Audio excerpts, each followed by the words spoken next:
don't know if you're all aware of this, but I'm a writer. I know shocking, I haven't talked about it at all yet, not once. See some surprise faces. What? She is? Here's the problem with being a writer.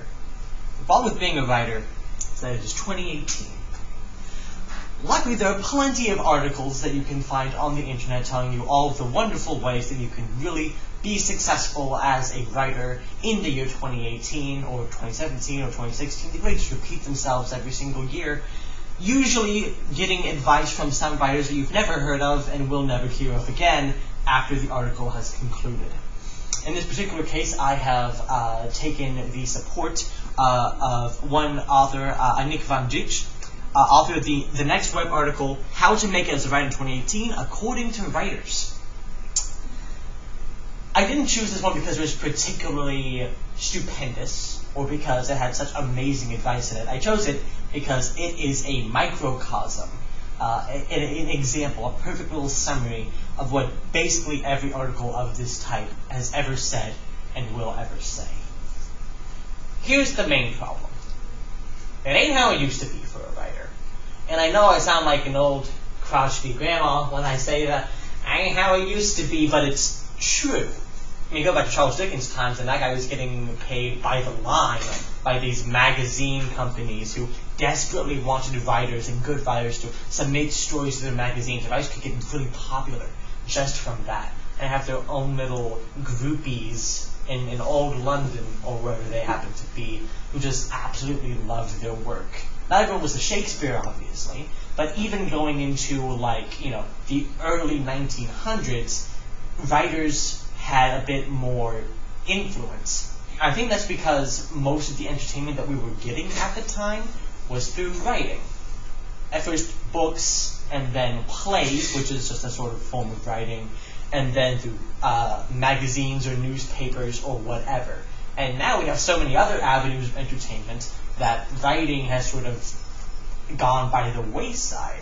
At least writing in the way that I want to write, novels and poetry and that sort of thing. We still read them, but between, all the other things we have going on in our lives and how inundated the market is with these novels and books and stories and poetry and memoirs and self-help books, which for some reason are selling really well nowadays. We don't have the best self-esteem in this country.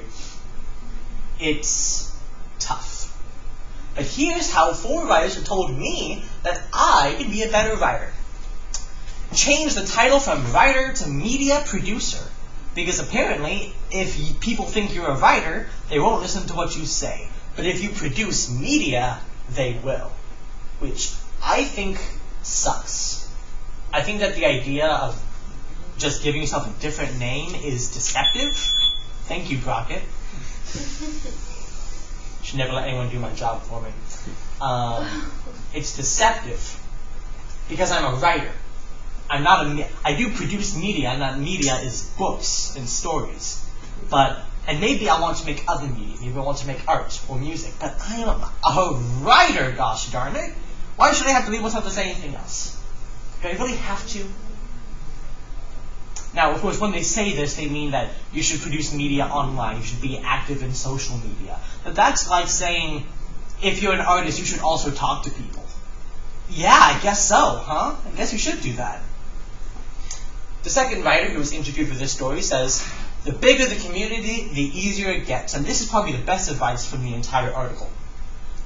I believe that the only way that I'm going to become as big a writer as I want to be is if I build a community. The question is, how do you do that? You can't just go out to the world and say, hey, I'm going to write a book soon. Would you like to read it? No one's going to listen.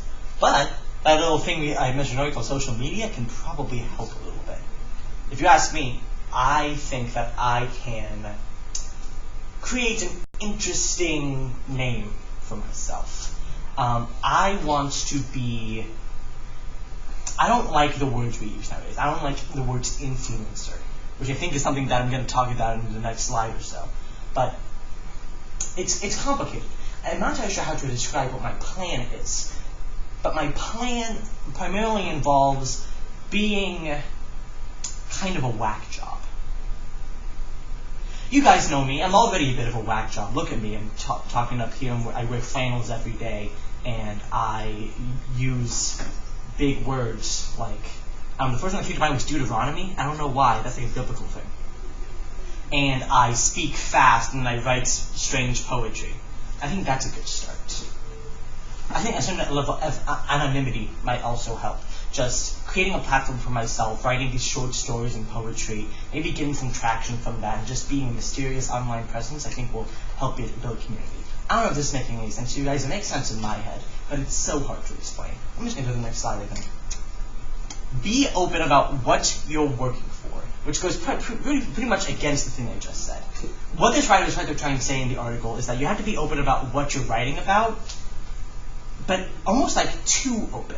Like if you write a memoir about sexism in America, then you should be on social media being like, I wrote this tremendous article that defames all of the misogynists in America. No, you don't have to be that open about it. I mean, like, let your words speak for you. It's almost like they're implying in this article that in order to make it as a writer, you have to lose all of your subtlety. But subtlety is what makes writing so good. And without subtlety, symbolism and metaphor and figurative language falls apart. You might as well just be telling instead of showing the whole time.